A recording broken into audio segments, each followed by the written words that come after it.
Senhoras e senhores, meu nome é Padre Rodrigo Mariano Gurgel e você está ouvindo Moriar. É hora de falar do que realmente importa.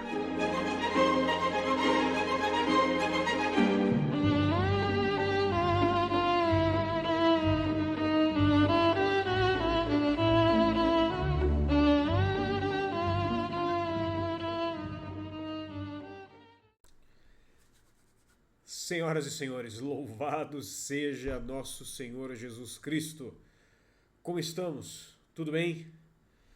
Por aqui, com a graça de Deus, estamos muito bem mesmo. Ontem foi o início, a abertura do ano jubilar de 2025, com o tema de Peregrinos da Esperança.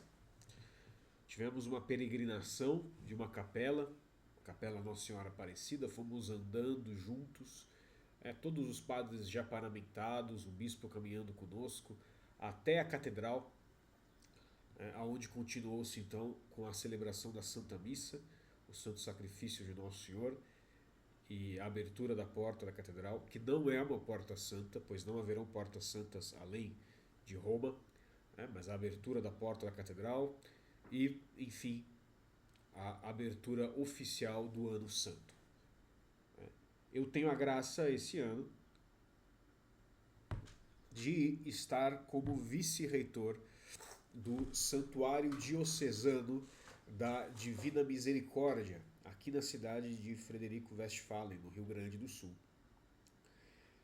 Então, deste modo, assim sendo, eu vou gravar esse episódio do podcast para vocês, para dar aí algumas noções mais gerais do que é um ano jubilar e como lucrar as indulgências plenárias, porque são muitas que podemos lucrar esse ano, tá? E assim de formas bastante fáceis até. Deixa eu ver se tem algum aviso antes da gente entrar no corpo do áudio. Bom, semana passada tivemos a aula sobre os remédios para a avareza na Escolinha dos Moribundos. Uma boa aula, tivemos aí uma boa participação. E agora no mês de janeiro, então, teremos a aula sobre a gula, sobre o que é o pecado, o vício capital da gula. É sempre uma aula muito profunda. A maioria das últimas aulas que nós tivemos aí sobre os pecados capitais, cada uma delas tem aí 2, quase 3 horas, algumas.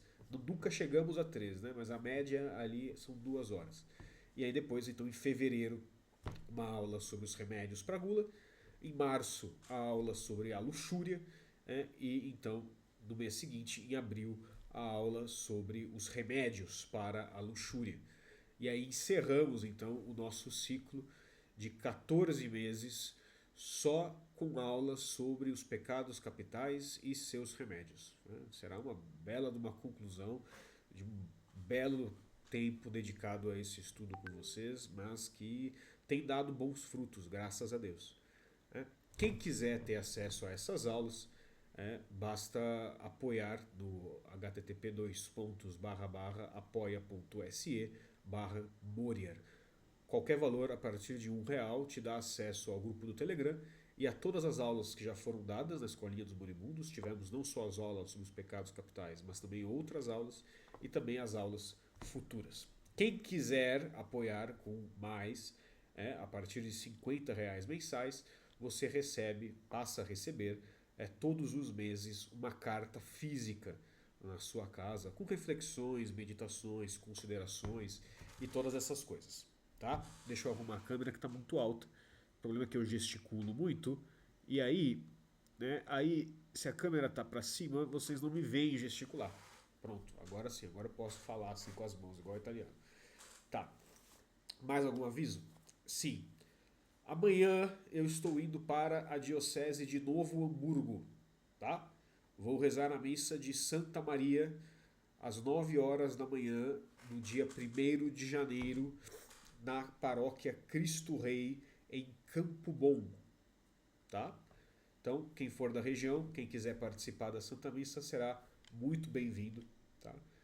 Eu posso, inclusive, atender confissões depois de quem quiser.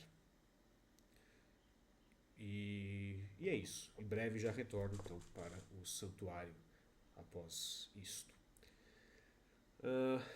Mais algum aviso? Princípio não. Então tá bom. Vamos ao que interessa. Vocês sabem que o áudio é sério quando tem ficha com anotação. Vamos lá, vamos desbravar o Ano Santo. Vamos? Em nome do Pai, do Filho e do Espírito Santo. Amém.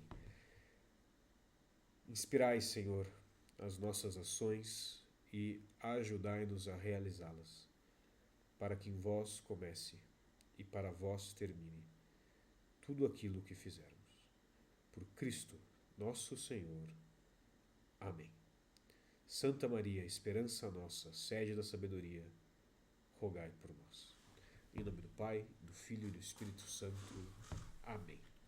Bom, em primeiro lugar, a gente tem que saber que o jubileu de 2025 foi proclamado pelo Papa Francisco, aonde na bula Spes non confundit, que saiu no dia 9 de maio de 2024. O foco do jubileu desse ano é na virtude da esperança, a virtude teologal da esperança. Lembrem-se então, as virtudes teologais são 3. A caridade, que é o amor sobrenatural, que por meio dela habita em nós a Santíssima Trindade inteira, pelo mistério da inabitação trinitária. E nós a recebemos no batismo e sempre que estamos em estado de graça. A virtude teologal da fé, que age sobre a inteligência, e nos permite então crer e corresponder positivamente ao Deus que se revela. E a esperança, que assim como a caridade age na nossa vontade, mas tem por objeto próprio este desejo e esta confiança nas promessas de Deus. Este movimento em direção ao Deus que não se engana e não nos engana e que nos ama profundamente. Esse desejo, esse movimento de unir-se a Deus e de esperar, de colocar as nossas esperanças e os nossos olhos nas promessas de Deus. Nós temos inclusive aqui no canal, para quem está no YouTube ou também não sei se chama canal também, mas no Spotify, aqui no Morier nós temos também um áudio que foi gravado só sobre a virtude da esperança. Quem quiser dar uma procurada, procure, não vai se arrepender. É um áudio bem legal do ano passado, ano de 2020. Não, nós estamos em 2024 ainda. Então é esse ano, algum áudio aí de 2024, acredito que tenha sido sobre a esperança, que é então o tema principal do jubileu desse ano. Teremos os nossos olhos em Deus, e o nome do jubileu, então o lema é Peregrinos da Esperança, por isso, pois somos peregrinos na terra, nós estamos aqui só de passagem e temos os nossos olhos em Deus, na união definitiva com Deus no céu, nas coisas do alto. Nós peregrinamos por essa vida sustentados pela esperança. Tá? Agora, o que é um jubileu? Não é o jubileu do Pica-Pau, que está estranho hoje. Não é. Não é. O jubileu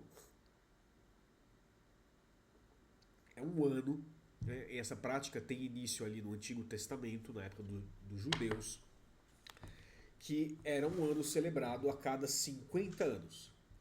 Era um tempo de libertação, restauração e justiça. E durante este período, as terras eram devolvidas aos seus proprietários originais, os escravos eram libertados, e as dívidas eram perdoadas.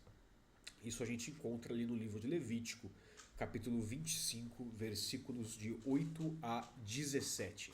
Repito, Levítico 25, versículos de 8 a 17. O jubileu era um tempo que sinalizava principalmente a soberania de Deus sobre todas as coisas e a necessidade de se viver conforme a aliança que ele havia estabelecido com os judeus. Nós vamos ver mais para frente que, ainda que o jubileu católico mantenha um pouco deste espírito, a coisa foi cristianizada. Porque é o que acontece. todo o Antigo Testamento é uma imagem que aponta para a vinda de nosso Senhor Jesus Cristo e para a consumação da nova e eterna aliança em seu sangue. Lembrem-se que Deus se relaciona com o seu povo por alianças. Uma aliança depois da outra, uma aliança dando lugar à outra, e todas as alianças sempre apontando por meio de imagens, e imagens cada vez mais claras, para a vinda de Jesus Cristo, por meio de quem se concretiza a nova e eterna aliança da humanidade com Deus, de Deus com a humanidade, a reconciliação de Deus com os homens. Então, o jubileu cristão também é um tempo que sinaliza a soberania de Deus e a necessidade de viver conforme a aliança. Ainda é, mas tudo isso passa por Cristo, pelo coração misericordioso de nosso Senhor Jesus Cristo, e toma um caráter mais espiritual, e focado na misericórdia, no reencontro, na renovação espiritual em Cristo Jesus, nosso Senhor. No Novo Testamento, inclusive, nós vemos que nosso Senhor Jesus Cristo anuncia uma espécie de jubileu. Quando? Quando ele se apresenta na sinagoga de Nazaré, no Evangelho de São Lucas, capítulo 4, ali a partir do versículo... Eu só anotei aqui o versículo 19, mas, se eu não me engano, esta passagem começa no versículo 16. Tá? Então, quando ele se apresenta na sinagoga de Nazaré, o que nosso Senhor diz? Ele diz que a sua missão é a efetivação de um autêntico e definitivo jubileu de misericórdia e amor. Tá? Assim nos expõe o meu bispo, Dom Antônio Rossi Keller, na nota pastoral que ele lançou sobre o jubileu, da qual eu bebi muito para escrever essas notas. Inclusive, eu vou deixar um link para essa nota pastoral disponível na descrição desse áudio. Tá? Então, nosso Senhor Jesus Cristo disse, no versículo 19, que ele veio anunciar aos cativos a redenção, aos cegos a recuperação da vista. Ele veio a pôr em liberdade os oprimidos, a pregar o ano favorável do Senhor e o dia da retribuição. Ou seja, notem como essa linguagem do ano favorável do Senhor é o que está no centro da ideia do jubileu. É um ano favorável para que nós retornemos ao Senhor, de regeneração espiritual, de reencontro com Deus, de redescoberta da pessoa de Cristo, claro, sempre por meio da bem-aventurada Virgem Maria, nossa mãe, caminho mais perfeito e mais desejado a Deus, por Deus, para que nós cheguemos até Ele. Tá? Já canonicamente, ou seja, em termos das leis da igreja, e não só das coisas da Sagrada Escritura, o jubileu cristão ele foi oficializado, não repare na bagunça ali atrás, mas é porque eu vou viajar amanhã. Tá? O jubileu cristão ele foi oficializado pelo Papa Bonifácio VIII em 1300. Tá? E desde então ele é celebrado como um tempo de indulgências, um tempo de celebração, de conversão e de renovação espiritual. Então, vamos fazer um paralelo aqui. No Antigo Testamento, o jubileu era um tempo que sinalizava a soberania de Deus e a necessidade de viver conforme a aliança. Agora, então, desde 1300, os anos jubilares são celebrados como um tempo de indulgências, celebração, conversão e renovação espiritual. Tá? Então, reconhecer a necessidade de conversão e de renovação espiritual já é uma manifestação do reconhecimento da soberania de Deus. A própria ideia de conversão passa pela necessidade de se viver conforme a aliança realizada em Jesus Cristo, ou seja, de fidelidade aos mandamentos, retorno ao seio da igreja, retorno à plena comunhão com a fé e com a Igreja Católica, caminho escolhido por Deus para salvar seu povo. Tá? Então percebam que o espírito do jubileu é o mesmo. O que muda é que um era do Antigo Testamento, então tinha as características próprias do Antigo Testamento, e o nosso jubileu é um jubileu católico, marcado pelo Sagrado Coração de Nosso Senhor Jesus Cristo, é que derrama misericórdia e graça sobre graça. Tá? E entendam essas coisas que eu estou falando não só como uma lição teórica, como uma lição histórica sobre o que é o jubileu, mas também entendam como um convite. Né? Se Nosso Senhor Jesus Cristo disse na sinagoga de Nazaré que ele veio anunciar o ano favorável do Senhor, entendam que nós estamos desde ontem. Não é que nós vamos entrar em 2025, não, estamos desde ontem, quando foi aberto o ano, quando foi inaugurado o jubileu, nós estamos desde ontem dentro do ano favorável do Senhor. Um ano escolhido para derramação de graças especiais, de graças extras. É um ano propício para que expiemos os nossos pecados, para que voltemos os nossos olhos para Deus, para que abandonemos as distrações do mundo e retornemos com nossas vidas para aquele que é o único realmente importante, a única coisa que realmente importa e que, por ser quem é, por existir e por ter nos salvado, dá sentido a todas as outras coisas. A beleza pura, que é fonte de toda beleza, o amor puro e subsistente, que é fonte de todo o amor, que é refletido em todo o amor que existe na face da terra, quando este amor está alinhado ao quê? Aos seus mandamentos, alinhado à aliança. Tá bom? Este é o ano favorável. Nós estamos no ano da graça do Senhor. Tá bem? Então, há também jubileus ordinários e extraordinários. Os jubileus ordinários são aqueles celebrados a cada 25 anos. O jubileu que nós estamos agora é um jubileu ordinário, ou seja, 25 anos se passaram desde o último jubileu, então foi aberto um novo jubileu agora. Mas há também os jubileus extraordinários. Os jubileus extraordinários são decretados pelo Supremo Pontífice por ocasião de necessidade ou por algum outro motivo que faz com que lhe pareça conveniente ou necessário um ano jubilar. O último jubileu extraordinário que nós tivemos foi o Ano da Misericórdia, que ocorreu entre 2015 e 2016. Não sei quem está lembrado, mas foi esse ano aí. Como eu estava dizendo no início do áudio, o jubileu de 2025 tem por lema Peregrinos da Esperança. De modo a fazer o quê? De modo a refletir a jornada espiritual do cristão, que é um peregrino no mundo, rumo a Deus, e que é sustentado pela virtude da esperança, a esperança sobrenatural.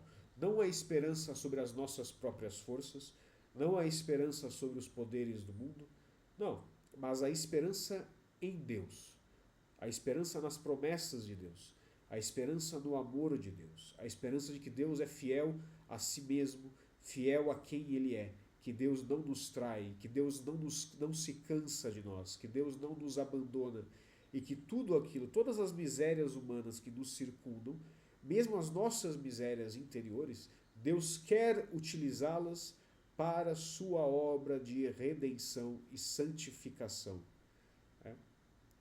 Tudo pode ser divinizado. Tudo pode ser ocasião de encontro com Deus, de encontro com a graça de Deus. Pois Deus está ansioso para se manifestar na vida dos homens que Ele salvou.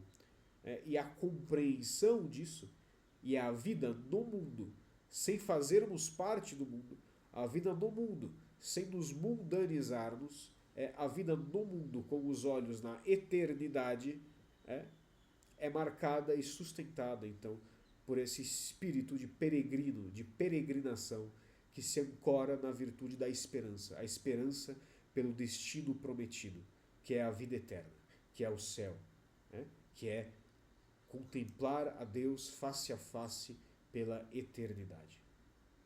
Unir-nos definitivamente a Deus. Tá bem? Lembrem, para pegar melhor essa ideia de peregrino, né?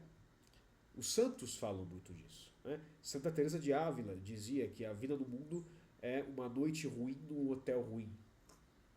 Santa Teresinha dizia que a vida não é nosso destino, mas é o navio que nos leva ao nosso destino. Santo Agostinho falava das duas cidades, né? A cidade de Deus e a cidade dos homens. A cidade de Deus, composta então por peregrinos espalhados no mundo, né? Que vivem aqui, mas não são daqui, pois seu destino e seus corações está no céu. Tem aquela música linda, uma música americana, que chama Wayfarer Stranger, que também fala disso. O cara vai cantando, falando de como ele é um peregrino. Ele é só um peregrino estranho, um estranho. Estranho não no sentido de esquisito, mas estranho no sentido de que é desconhecido. E ele fala que ele vai passando pela vida, passando por este mundo, mas ele não pertence aqui e este mundo lhe parece esquisito. E ele não se encaixa neste mundo, porque a sua pátria é a pátria celeste. É uma música antiga, a gente encontra várias versões dela, já foi regravada por muita gente. Tá? E também tem o outro aspecto do lema do jubileu, que é Peregrinos da Esperança, que também expressa uma dimensão comunitária. Tá? E é claro, eu entendo que hoje em dia a gente ouve falar em comunidade, a gente já fica cansado, a gente já acha que vai vir algum discurso esquisito, mas está certo. A igreja é uma comunidade. Há uma dimensão comunitária na vida da igreja. Nós somos uma comunidade de fiéis. Nós tomamos parte do corpo místico comunitariamente. Nós estamos em comunhão com a igreja triunfante, com a igreja padecente, com a igreja militante, que são os outros cristãos batizados. Tá? Há um aspecto comunitário que a gente não pode desprezar. Tá? Por mais que você seja antissocial, eu também tenho as minhas tendências antissociais, né? Por mais que você não goste de coisa de comunidade, a comunidade é um fato da vida do cristão, um fato concreto, material e espiritual. Tá? A comunidade cristã é enraizada no sangue de Cristo derramado por nós, pois somos membros do seu corpo. Tá? Não se esqueçam disso. A comunidade paroquial, a comunidade familiar, a igreja doméstica que deve ser a família. Tudo isso é um aspecto comunitário que nos mortifica, mas serve também de ascese para que possamos fazer o quê? Controlar os nossos vícios, abrir mão de nós mesmos e nos colocar a serviço do próximo, por amor a Deus. Os monges orientais, eles se tornam eremitas depois de muito tempo de vida comunitária, porque eles dizem que a vida comunitária é precisamente como várias pedras rolando juntas, e uma vai pulindo a outra devagar. Tá? É aquilo, se eu estou sozinho, os pés de quem eu vou lavar? O outro me santifica. A vida comunitária da fé me santifica. Não é bom que o homem esteja só, disse o Senhor. Nós fomos feitos para a vida comunitária.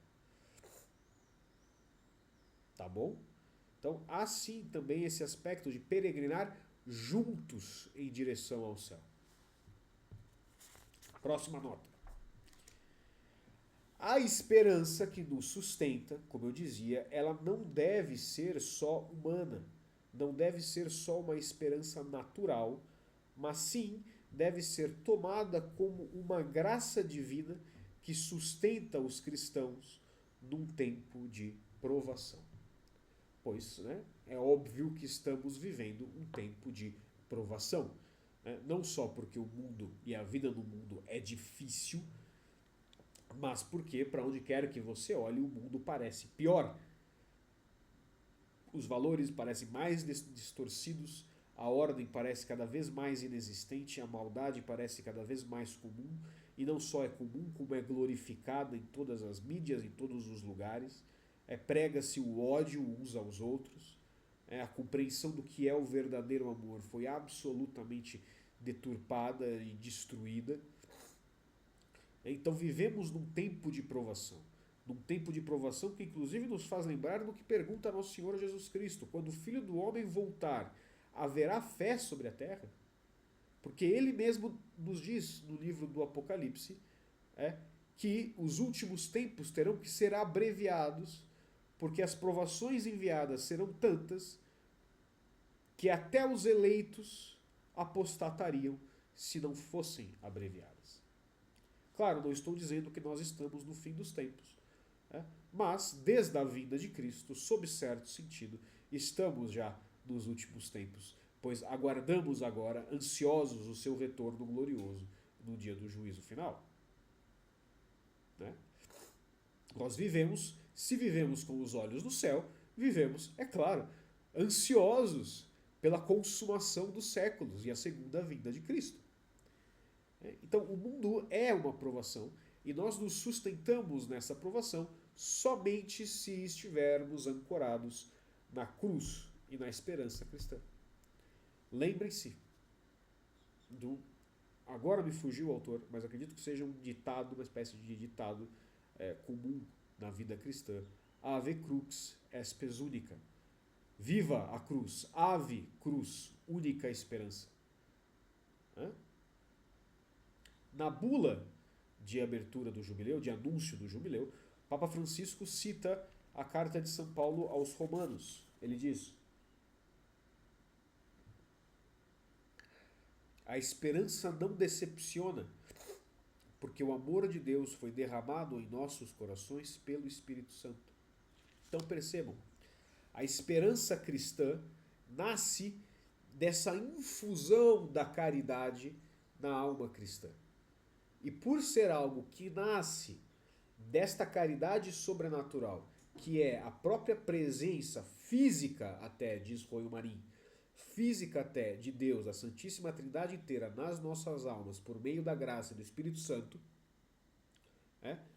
como a esperança brota disso, ela é infalível. A esperança cristã sobrenatural não falha e não decepciona, porque Deus não se deixa vencer em amor, em generosidade, em entrega.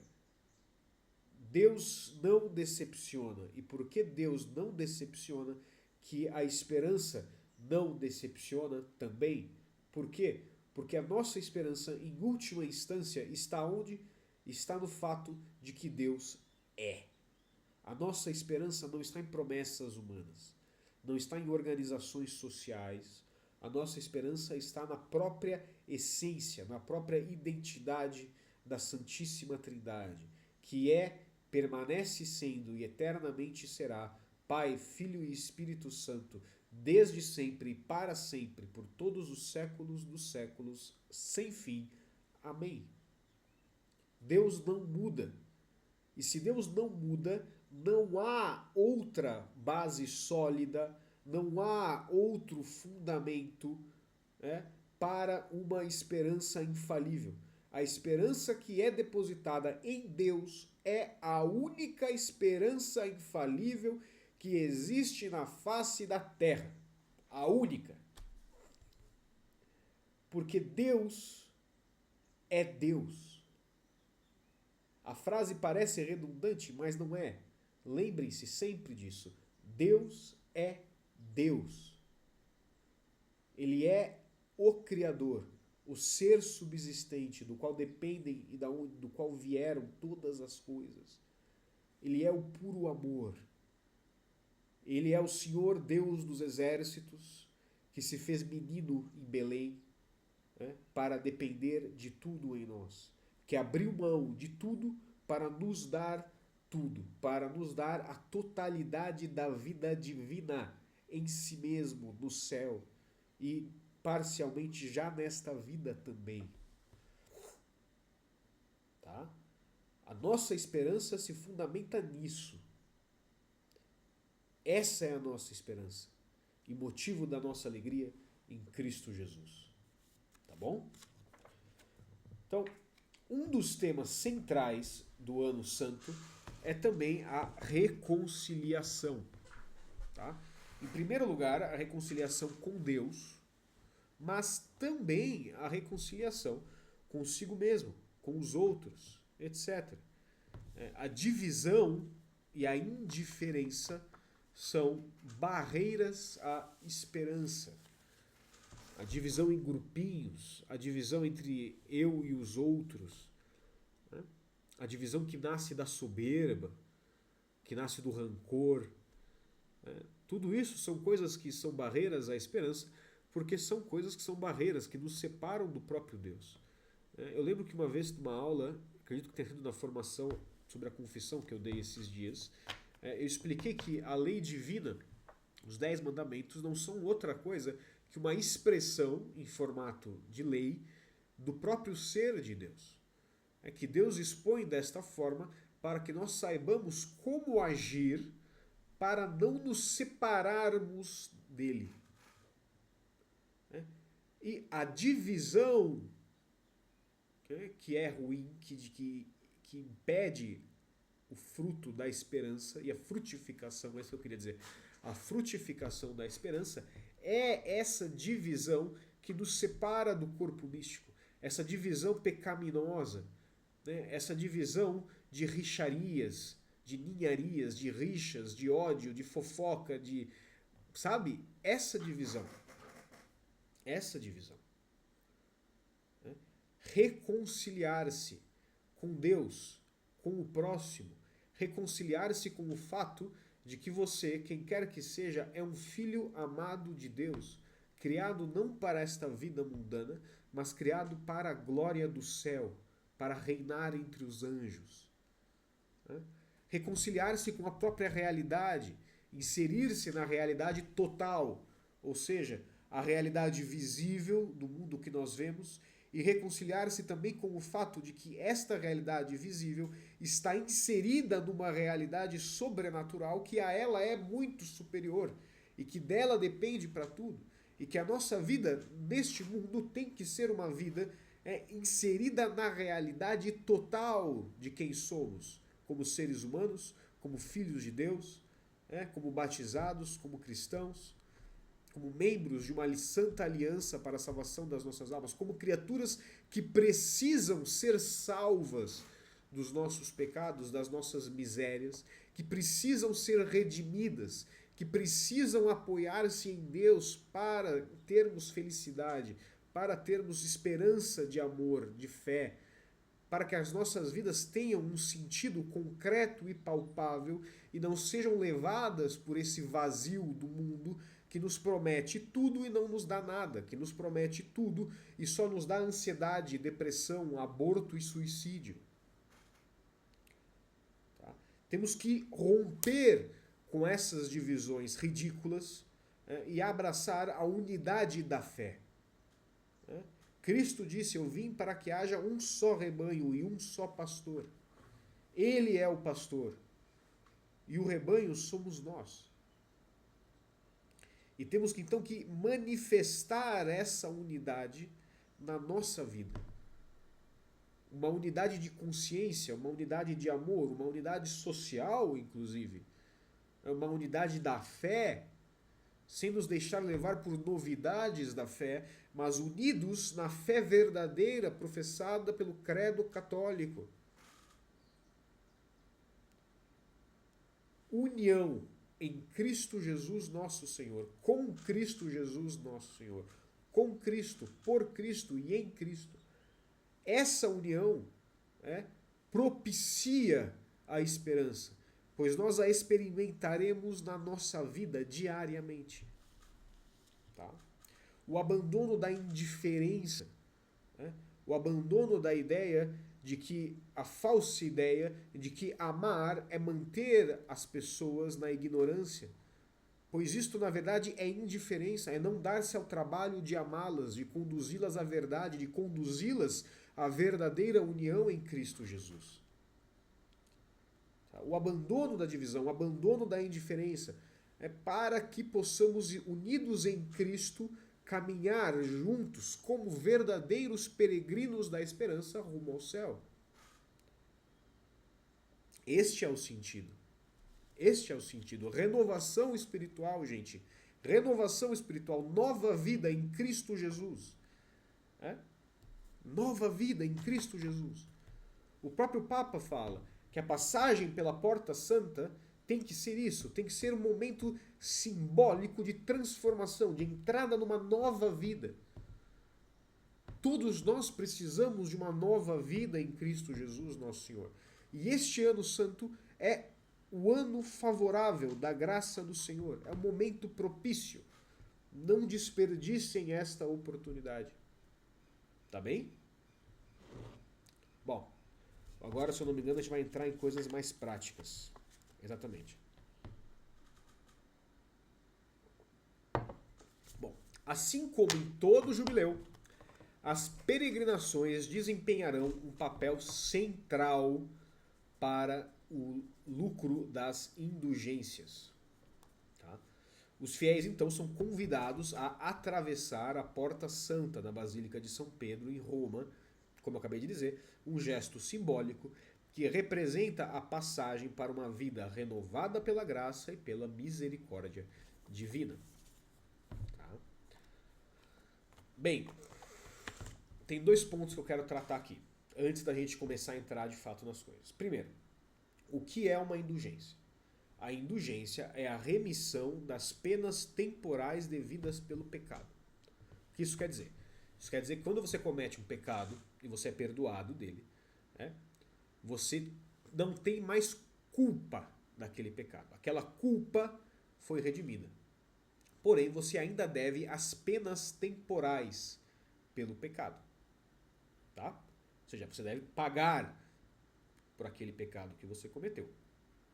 Pela própria lei da justiça, correto? Pagar ou aqui ou no purgatório. E este pagamento também serve como meio de santificação para te purgar daquele mal, da marca que aquele mal deixa na tua alma, para que você possa então ter uma vida mais unida a Cristo. Né?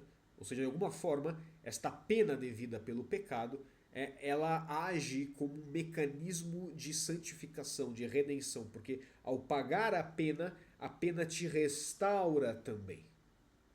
Tá bom? Ela te cura desta corrupção do pecado. As indulgências, sejam as indulgências parciais, que rimem no sentido de remir, né? Enfim, que apagam, que quitam. As parciais quitam uma parcela da pena temporal e as plenárias a totalidade da pena temporal devida pelos pecados. As indulgências são divididas então entre parciais e plenárias. Os 2 tipos de indulgência podem ser adquiridos sempre. Tá? Há inclusive um documento da igreja chamado Manual de Indulgências, que lá explica, tintim por tintim, todas as formas que temos de lucrar indulgências. E mesmo fora do ano santo, há modos perfeitamente plausíveis de se lucrar uma indulgência plenária todos os dias. Pelo menos 2, como a reza do rosário publicamente, pode ser inclusive o terço, meditando os mistérios, ou a leitura espiritual da Sagrada Escritura por pelo menos meia hora. Essas 2 coisas são oportunidades de indulgência plenária, diária, que qualquer cristão pode ter, dentre outras. Qualquer católico pode ter, dentre outras opções que estão ali no manual. Tá? Então, ponto é esse. Primeiro, o que é uma indulgência. Segundo, o que configura uma peregrinação.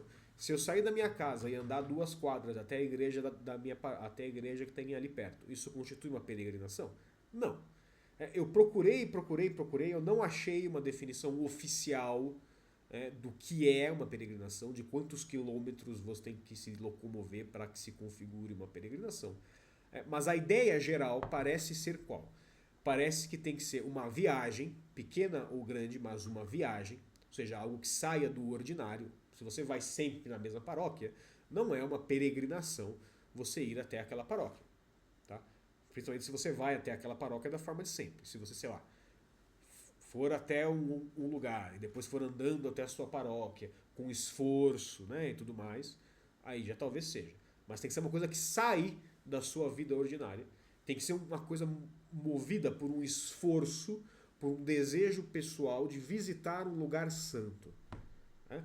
Então, geralmente feito em comunidade. A ideia de uma peregrinação é essa. Tá? Então tem que ser algo que fuja da vida ordinária, com destino a um local santo, por motivos espirituais. E aí, é claro, vê-se como é possível fazer. Não tem ali uma regra de quantos km são necessários, mas aí impera o bom senso. Por exemplo, se você não pode andar, faça a peregrinação de carro, mas mantendo este espírito de esforço. O que seria um esforço fazer de a pé, talvez não seja de carro. Talvez seja melhor ir a um lugar mais longe.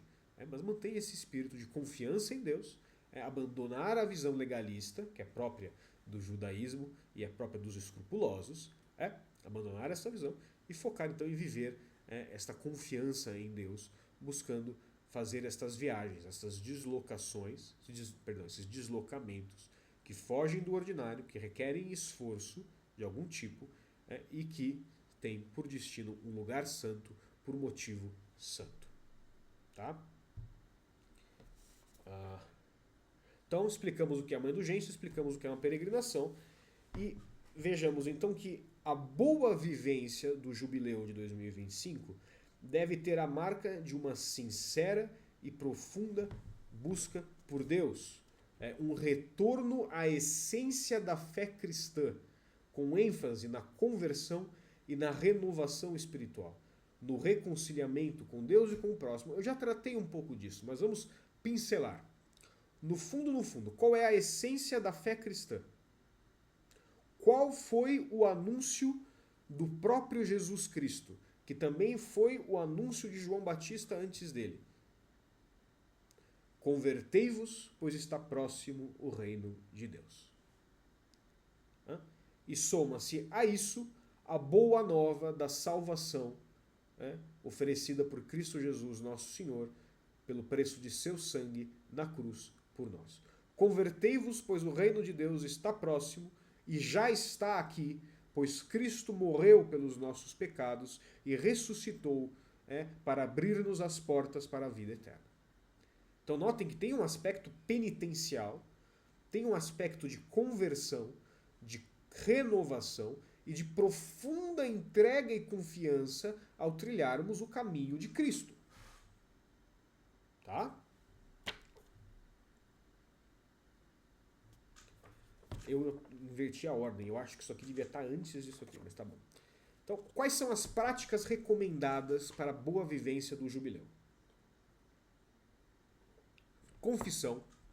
Lembrando que a confissão sacramental obrigatória é uma vez por ano. Porém, a prática da igreja sempre foi recomendar a confissão frequente. Pelo menos uma vez por mês. Bem feitinha, com a consciência bem examinada. Tá? Pelo menos confissão mensal. Se você não tinha o hábito de se confessar mensalmente, aproveita agora. É a oportunidade para começar, para criar o hábito.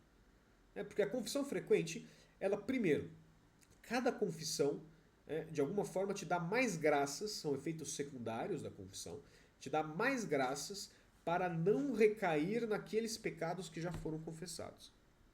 Em segundo lugar, a prática constante da confissão vai afinando a sua consciência, para que você tenha ali uma percepção mais delicada dos pecados e das coisas que te afastam de Cristo, que te tiram do caminho de Deus. E são duas coisas maravilhosas para a vida de qualquer cristão. Graça para não cair em pecado e sutileza de consciência, fineza de consciência para perceber os pecados, perceber inclusive as tentações que você não percebia antes. Então, confissão frequente, Santa Missa frequente, comungando somente se estiver em estado de graça. Oração e meditação, especialmente a meditação dos Santos Evangelhos.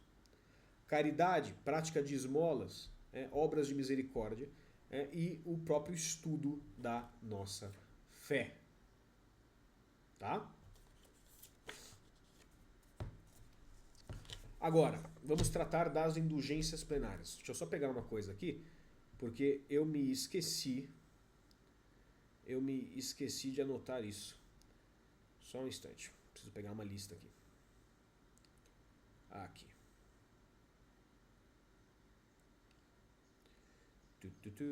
Pronto. Então, como lucrar as indulgências plenárias no nosso ano santo de 2025? Lembrando que as condições habituais se mantêm. Quais são as condições habituais? Repulsa de todo afeto ao pecado, inclusive o pecado venial.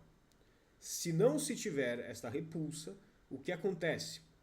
A indulgência que seria plenária torna-se parcial.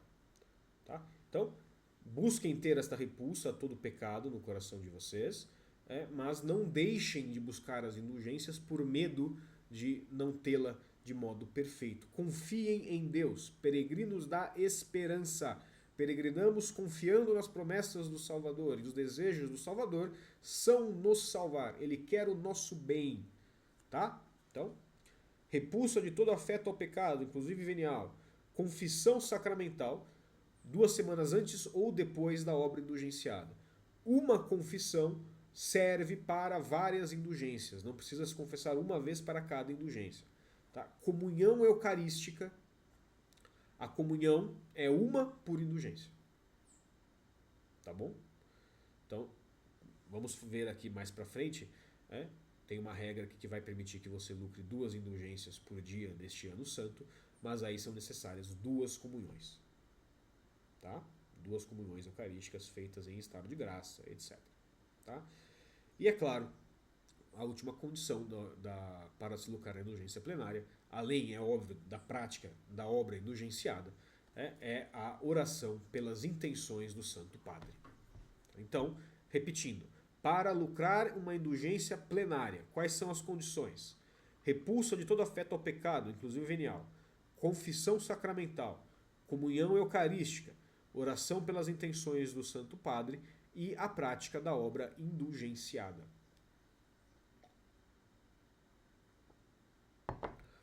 Quais são as obras indulgenciadas com indulgências plenares neste ano santo? Peregrinações às igrejas jubilares da diocese. Cada bispo definiu igrejas jubilares em sua diocese. Eu vou passar aqui por último, no fim do áudio, a lista das igrejas jubilares da minha diocese, uma das quais é o Santuário da Divina Misericórdia, do qual eu sou o vice-reitor. Tá? Então, um dos meios de se alcançar indulgências plenárias é a peregrinação às igrejas jubilares da diocese com celebrações litúrgicas e confissão sacramental. Tá? Missões populares, ou seja, visitas às casas, procissões, etc. Exercícios espirituais, encontros de formação sobre o Concílio Vaticano II e o Catecismo. Visitar irmãos necessitados ou aqueles adoecidos, necessitados e impedidos lá, abandonados por muito tempo. Isso é visto como uma peregrinação ao encontro de Cristo nestes irmãos. A prática das obras de misericórdia espirituais e corporais. Viver as sextas-feiras do ano como um dia penitencial, cumprindo, é claro, as abstenções já definidas pela Igreja. A abstenção de carne todas as sextas-feiras do ano, que deve ser cumprida por todo católico, sob pena de pecado grave, a não ser que se esteja doente, ou que se comute por outra obra de caridade ou por uma outra penitência. Tá? Então, repetindo, peregrinação às igrejas jubilares da diocese com celebrações litúrgicas e confissão sacramental, missões populares, exercícios espirituais, encontros de formação sobre o Concílio Vaticano II e o Catecismo, visitar os irmãos necessitados ou adoecidos, a prática das obras de misericórdia espirituais e corporais, viver as sextas-feiras do ano como dia penitencial. Mas, padre, quais são as obras de misericórdia espirituais e corporais? É o que eu tinha esquecido de anotar, que eu peguei a listinha aqui do meu celular. As obras de misericórdia corporais são dar de comer a quem tem fome, dar de beber a quem tem sede, dar pousada aos peregrinos, vestir os nus, visitar os enfermos, visitar os presos, enterrar os mortos. Obras de misericórdia espirituais, ensinar os ignorantes, dar bom conselho, corrigir os que erram, perdoar as injúrias, consolar os tristes, sofrer com paciência as fraquezas do próximo, que às vezes a gente fala, às vezes a gente conta como suportar os insuportáveis, e rezar a Deus pelos vivos e pelos defuntos. Gente, então assim, dá para lucrar Dá para lucrar uma indulgência plenária por dia com facilidade, contanto que se consiga acesso à missa diária. Dá para lucrar uma indulgência por dia com muita facilidade e dá inclusive para se lucrar 2 indulgências por dia, se você conseguir comungar 2 vezes no mesmo dia. Tá? Você pode ir numa missa de manhã e depois ir numa missa à noite, se quiser. E aí a gente entra no outro ponto que eu disse. Que apesar, isso aqui é uma citação do meu bispo que ele escreveu na nota pastoral sobre o jubileu.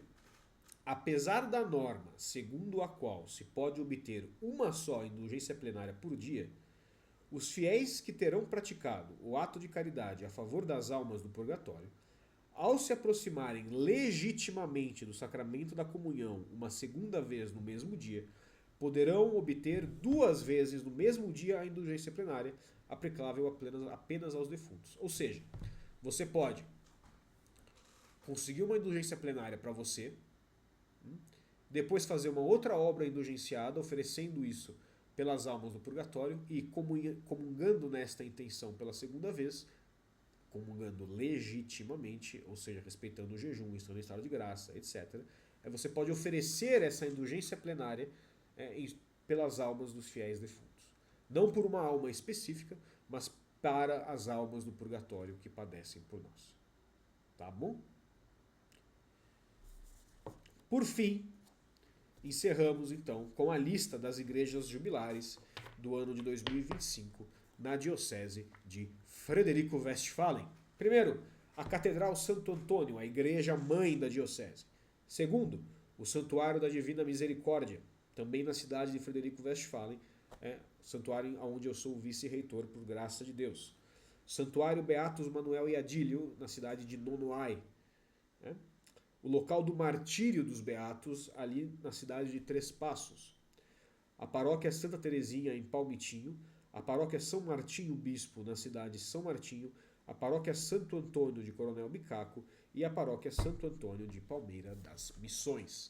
São então as igrejas jubilares para a qual pode-se organizar procissões e peregrinações a fim de se lucrar indulgências plenárias.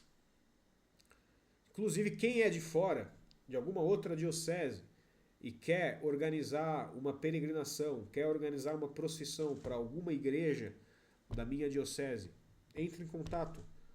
A gente conversa. Se não for para o santuário, eu coloco vocês em contato com os padres dos locais para onde vocês querem ir. Mas não deixem de peregrinar. Há indulgências plenárias mais fáceis? Há. Mas o ato de peregrinar é próprio do jubileu. E uma viagem feita com grande esforço, ou com algum esforço que seja, para a maior honra e glória de Deus, e como meio de santificação, é algo profundamente agradável ao Nosso Senhor, e tem muito a ver com o tema do jubileu deste ano, e sem dúvida te renderá graças especialíssimas. Tá bom? Então, por hoje era só. Os pedidos de oração de hoje são por Gustavo, Bianca e Augusto. Tá? Gustavo é por questão de doença. Bianca é uma criança. Claro, os nomes são todos alterados, né? Mas Deus sabe quem são. Gustavo é por uma questão de doença. Bianca é uma criança que, muito bonitinha, no final da missa, veio pedir ajuda porque ela queria ser boazinha, queria estar próxima de Deus. E eu prometi orações para ela. E o seu Augusto está com problemas sérios no casamento. Rezemos então por essa família. E rezemos também de modo especial por todos os cristãos neste ano jubilar. Agora, eu lhes dou a bênção. O Senhor esteja convosco. Ele está no meio de nós. Que o Senhor vos abençoe e vos guarde. Que o Senhor vos mostre a sua face e se compadeça de vós. Que o Senhor volva o seu rosto para vós e vos dê a paz.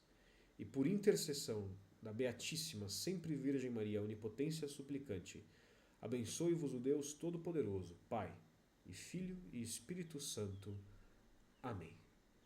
Fiquem em paz, um feliz e santo início de ano jubilar e juízo, hein?